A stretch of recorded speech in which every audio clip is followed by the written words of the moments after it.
Shalom e bem-vindos à Via Rápida Israel, uma frase do hebreu que significa amarás a Israel. Esperamos que vocês fiquem conosco porque nosso professor Dr. Baruch vai compartilhar um estudo expositivo da Bíblia. Dr. Baruch é professor titular no Instituto Zera Avraham, com sede em Israel. Ainda que todas as aulas no Instituto são dadas em hebraico, o Dr. Baruch fica feliz em compartilhar este estudo semanal com dublagem em português. Para mais informações sobre nosso trabalho em Israel, visite nosso site amarasaisrael.org. Fiquem agora com o Dr. Baruch e a aula de hoje.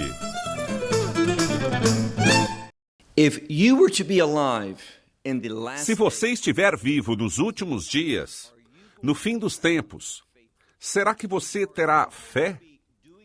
Você estará fazendo as coisas, falando as coisas que agradarão a Deus? Este deveria ser nosso maior desejo sempre, mas principalmente nos últimos dias. Esse período que está chegando será o mais difícil de todos. E precisamos estar orando a Deus. Precisamos também estar intercedendo pelos outros, com base no que o Messias ensinou semana passada, as dores do parto, que tenhamos um testemunho que demonstre a vontade de Deus, que façamos as coisas que Ele nos chamou a fazer. Por isso, é tão importante que você e eu entendamos o que vai acontecer nos últimos dias. Pegue sua Bíblia e olhe comigo no livro de Mateus, capítulo 24. Agora, muitas vezes ouvimos a frase o fim dos tempos, ou os últimos dias. E precisamos entender que há estágios para este período de tempo. Vimos que haverá um tempo de grande instabilidade, o que o próprio Messias chamou de dores do parto. E sabemos que quando uma mulher entra em trabalho de parto, ela sofre intensamente, mas existe um propósito, pois aquela dor vai resultar em algo bom. Da mesma forma, essas coisas difíceis que estarão acontecendo vão dar origem ao surgimento do reino de Deus. Então, sabemos que, quando vemos estas coisas, deveríamos estar encorajados em um sentido. Embora Deus tenha dito isso, Ele disse isso semana passada, que estas coisas devem acontecer. Elas são necessárias para mover as coisas para frente, de forma que o reino de Deus venha. Queremos ser discípulos fiéis. E a única forma de orar verdadeiramente, a única forma de ter uma atitude correta, é quando estas coisas começarem a acontecer em tempos de perseguição e sofrimento. E veremos isso novamente em termos incertos. Quando abrimos a Escritura, não queremos ser pessoas que se retraem, que fiquem surpresas, que fiquem confusas, mas que sejamos uma fonte de estabilidade espiritual, porque podemos falar a verdade. Sabemos o que está acontecendo e o porquê. Sabemos como Deus usará estas coisas para suscitar a instalação de seu reino. Ao entendermos os termos dores do parto, vimos que há certas coisas que acompanham as dores do parto espiritualmente. Vimos que haverá guerras, não apenas uma ou duas, mas muitas guerras. Vimos que um grupo étnico vai se levantar contra outro, e isto vai acontecer em muitos lugares diferentes. Também haverá conflitos entre nações e países. E além de tudo isso, que deverá trazer grande instabilidade, haverá fomes em muitos lugares. Veja que os termos estão no plural. Haverá terremotos em muitos lugares. E também pestes, ou seja, pragas. E também já falamos que esse tipo de praga vem de Deus. E ninguém terá dúvida, não haverá incerteza. E ouça bem, ficará dolorosamente claro que elas provêm de Deus. Ninguém vai precisar perguntar, todos saberão. Então imagine, guerras em todo lugar, instabilidade política, terremotos, fomes, pestes. E tudo isso vai trazer o pior tempo de instabilidade global, um caos financeiro. E qual será a fonte de tudo isso? Será de acordo com a profecia. De acordo com Daniel, capítulo 8, haverá um império que é chamado de besta. Profeticamente, uma besta é um império. E este império é chamado, na linguagem da Escritura, Peras Umidá, que é o Irã e uma aliança de outras nações.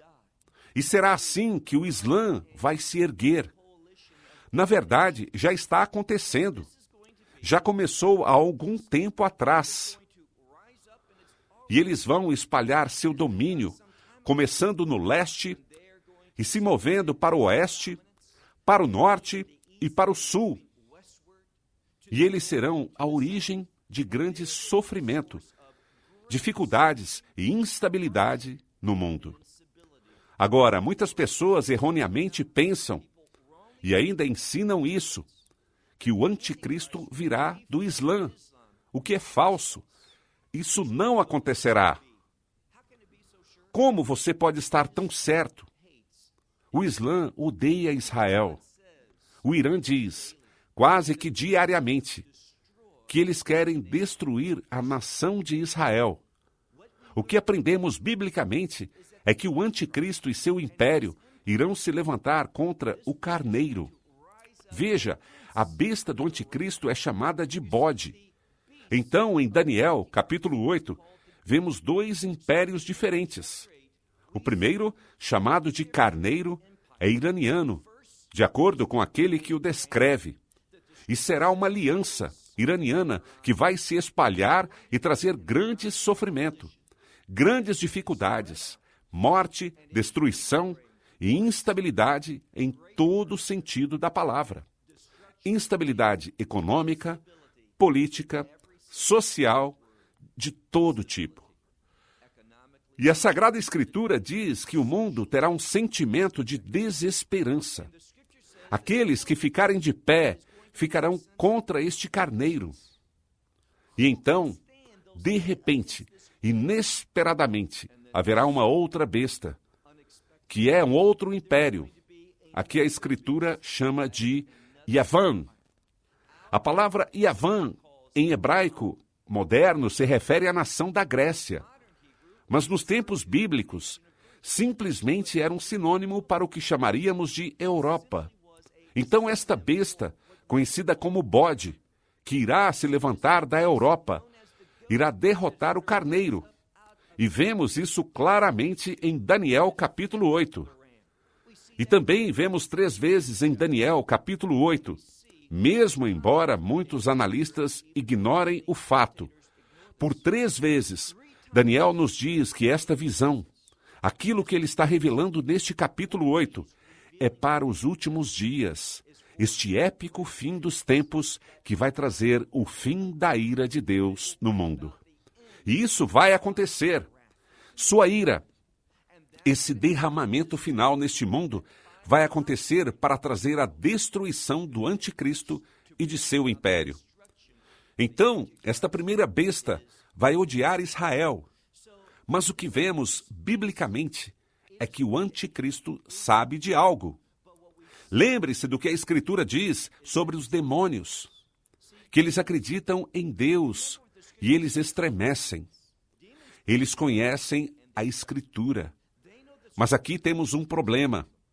Eles são rebeldes. Por quê? Porque eles acreditaram numa mentira. E a mentira é que eles podem derrotar Deus. É tudo sobre derrotar Deus, seus propósitos, seus padrões, sua justiça, de forma que não haja um reino de Deus, mas o domínio de Satanás. E o que aprendemos é que este anticristo, seu império, conhecido como bode, ele vai derrotar o carneiro, para surpresa, entusiasmo e alegria do mundo. Quando o Irã for derrubado, ele vai inaugurar um tempo de paz, prosperidade, estabilidade. Mas não, tudo isso é falso. Tudo isso é simplesmente para ganhar apoio. E como disse, ele conhece a Escritura. Mas o que ele sabe? Ele sabe a importância de Israel. Lembre-se o que Yeshua nos ensinou semana passada, quando ele disse: eu não virei, eu não voltarei para estabelecer meu reino até que Israel. Falando sobre o povo judeu, lembre-se daquela declaração que ele deu, que ele era como a galinha que queria reunir seus pintinhos debaixo das suas asas. Mas vocês, ele disse, vocês não quiseram. E até que haja uma mudança espiritual no povo judeu, o Messias não vai retornar até que Israel diga: bendito seja aquele que vem em nome do Senhor, chamando pelo Messias. O Messias não vai retornar com o propósito de estabelecer esse reino. Então deve haver uma mudança na condição espiritual do povo judeu. Não para que o arrebatamento aconteça, mas para a segunda vinda e para o estabelecimento do reino. Então, Satanás e o anticristo, eles vão trabalhar para trazer Israel para seu lado, mas eles não serão bem-sucedidos. Israel irá rejeitar o anticristo. Veremos isso nas próximas semanas. E essa rejeição do anticristo, pois ele vai fracassar em seu propósito, vai trazer o que é conhecido como o tempo da angústia de Jacó, o pior deles. Quero enfatizar que este será o pior tempo de sofrimento para o povo judeu, e é isso que veremos nas próximas semanas. Entretanto, primeiramente você deve entender isso. Nós vimos algumas das indicações nesta última semana, e vamos em breve, na próxima semana, revê-las. Então, vamos entender o que vai acontecer antes do tempo da angústia de Jacó. Haverá um tempo de intensa perseguição aos crentes. Nós vamos sofrer intensamente. Isso, se você estiver vivo nos últimos dias. E acredito que estejamos caminhando rapidamente para este momento. Aqueles que estiverem vivos no fim dos tempos, que representarem a verdade, que caminharem na lealdade, que proclamarem a verdade do Evangelho, a mensagem e o chamado de Yeshua. Essas pessoas, por causa de sua fé, irão sofrer. De fato, nós já vimos um crescente e preocupante aumento daqueles que são perseguidos e martirizados por sua fé, mesmo nos dias de hoje. De fato, há um crescente aumento, a níveis alarmantes, de crentes que são mortos por uma única razão, que é a sua fé. E você sabe qual é um dos países que está nessa liderança? Não deveria nos surpreender, mas é o Irã. Então, o anticristo não virá do Islã. De fato, o anticristo, para ganhar apoio, para tentar atrair Israel para seu lado, vai derrotar esta aliança, esse império, liderada pelo Irã. E ele vai derrotá-los e vai querer que todos o sigam para aderirem e unirem-se em torno de sua liderança. Mas haverá dois povos, dois grupos de pessoas que irão rejeitar. O primeiro, você e eu, verdadeiros crentes. E então, depois do arrebatamento, depois que Israel rejeitar o anticristo, então Israel será aquele segundo grupo que está em oposição, quando 2/3 do povo judeu serão mortos durante o tempo da angústia de Jacó. Falaremos sobre isso. Veremos nas próximas semanas que o próprio Messias mencionou isso. Mas ao final, saiba que o povo de Deus sairá vitorioso. Bem, vamos começar. Olhe comigo como disse em Mateus capítulo 24. Iremos começar no versículo 9, a partir do que vimos semana passada. Lemos aqui que tudo isso acontece depois do início das dores do parto, das guerras, da peste, destes terremotos, de todas as coisas sobre as quais lemos nos versículos 6 e 7. E então vemos o versículo 9. Então eles irão entregá-los para serem atormentados. Agora, lembre-se, ele está falando sobre o fim dos tempos. E ele está se dirigindo a seus discípulos.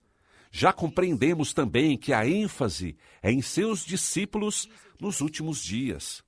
Isto é, para quem estiver vivendo o que ele está falando. E ele fala, então eles irão entregá-los para serem atormentados. Somos chamados a passar por tribulações. Mencionei na semana passada, quando começamos este estudo, no livro dos Atos dos Apóstolos, capítulo 14, versículo 22, onde está escrito que é necessário. Você entendeu bem? A mesma palavra que ele usa mais cedo, é necessário que você passe por muitas tribulações para entrar no reino de Deus. Atos dos Apóstolos 14, versículo 22. E nessa passagem, o escritor dos Atos dos Apóstolos, provavelmente Lucas, estava falando sobre aquela mesma verdade bíblica que vemos aqui, quando o Messias diz, então eles irão entregá-los para serem atormentados, e eles os matarão, e vocês serão, escute bem, vocês serão odiados. E é por isso que sabemos que esta é uma profecia do fim dos tempos. Isso nunca havia acontecido antes. Não fazia parte do que aconteceu em 70 AD, que foi Roma. Poderíamos discutir sobre a aliança dos países sob o Império Romano, mas isto é algo bem diferente. Aqui diz, vocês serão odiados por todas as nações por causa do meu nome.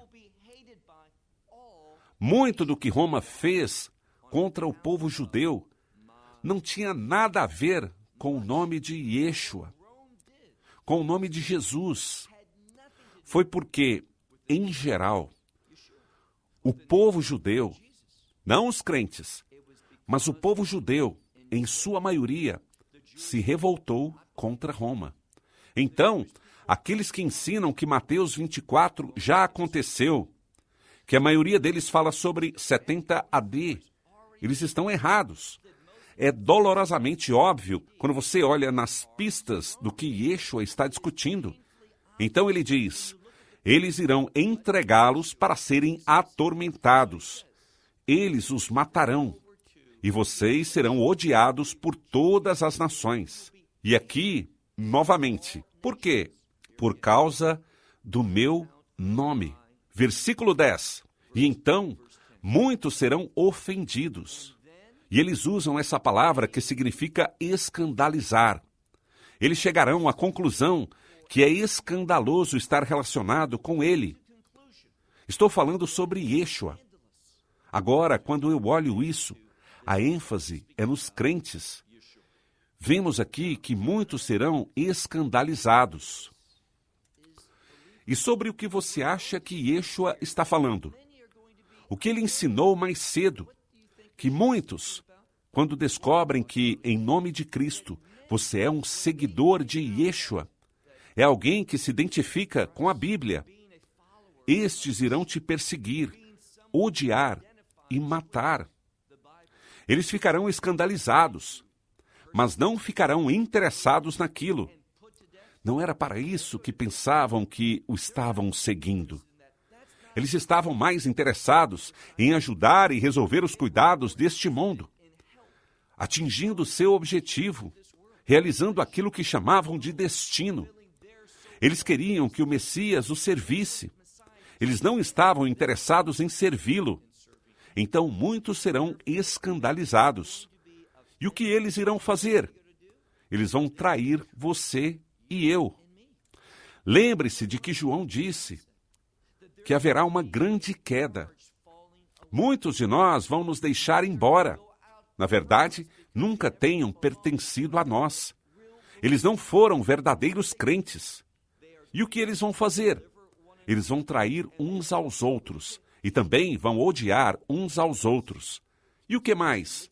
No meio de tudo isso, vai acontecer aquilo que ele já havia falado antes. Veja, estes últimos dias serão um tempo de decepção e engano.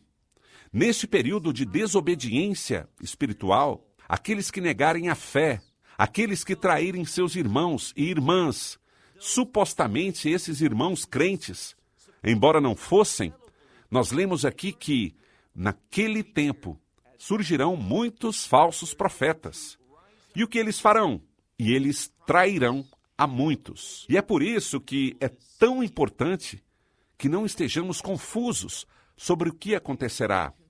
É por isso que um seguidor obediente do Messias e Yeshua, Cristo Jesus, nunca teria esta atitude. Bem, você sabe, o que quer que aconteça, acontecerá.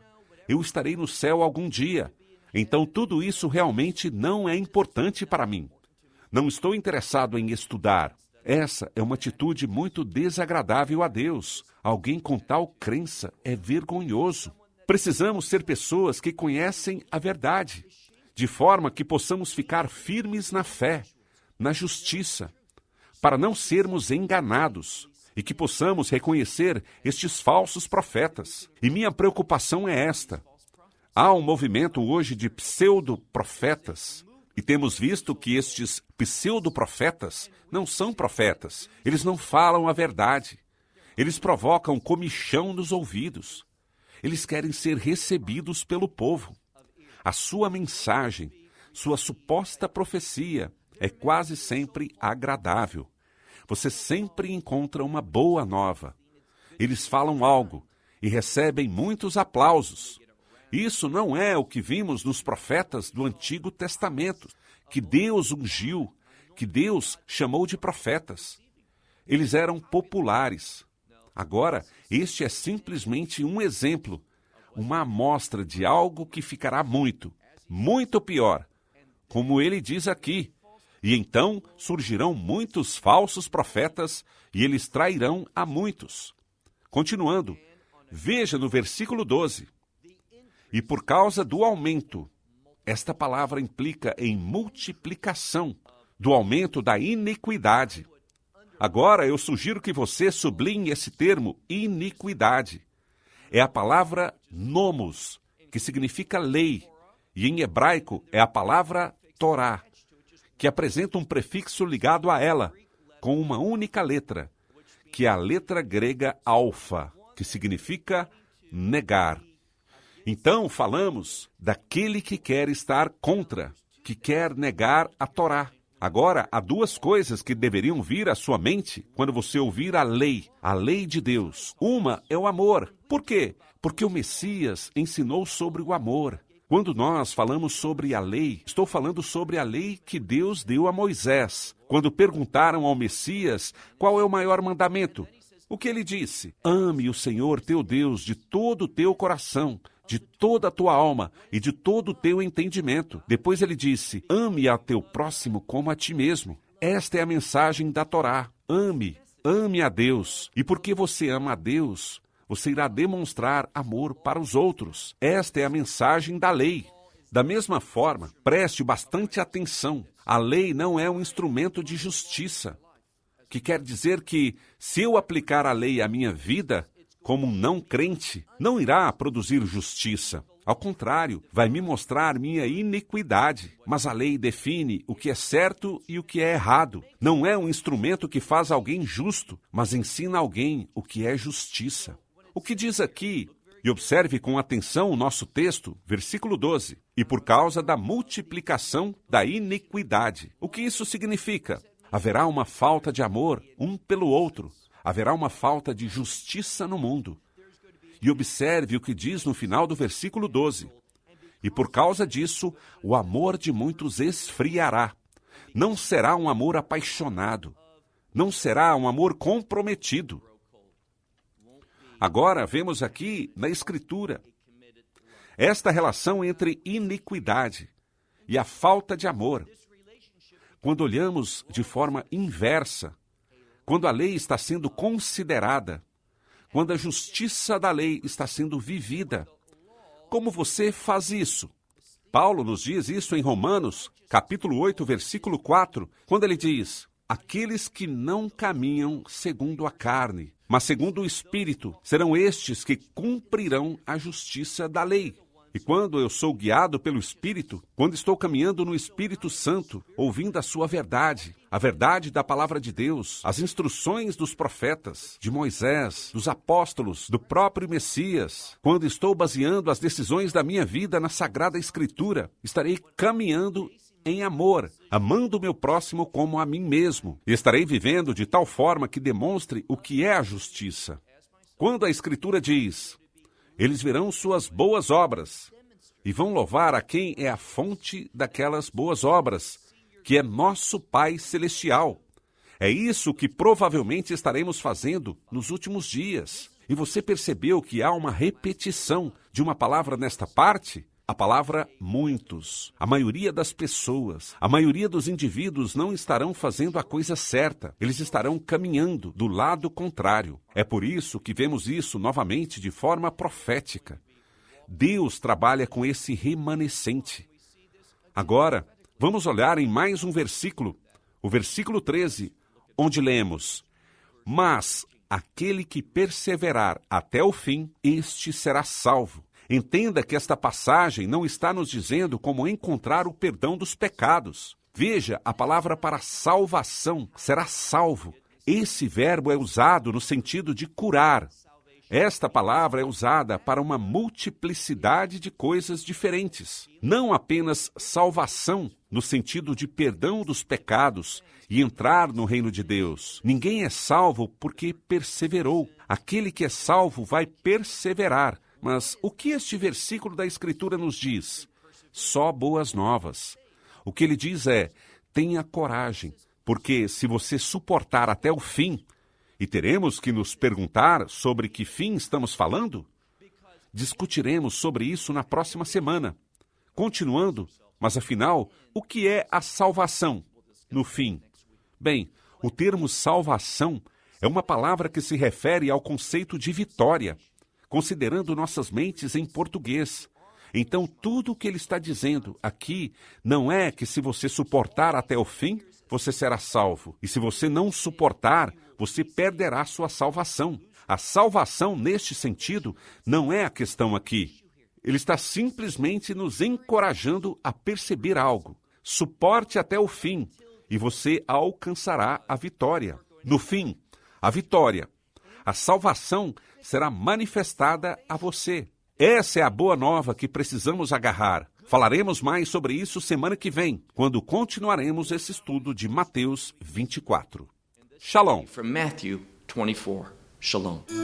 Esperamos que você tenha desfrutado da aula de hoje e que possa compartilhá-la com outros. Te convidamos a participar e nos acompanhar a cada semana, a esta hora e por este canal, em mais um episódio de Amarás a Israel. Para mais informações em português, visite amarasaisrael.org, onde encontrará muitos outros estudos realizados pelo Dr. Baruch. Até a próxima semana. Que Deus, nosso Messias e Yeshua, nosso Senhor Jesus Cristo, te abençoe durante a sua caminhada com Ele. Shalom, desde Israel.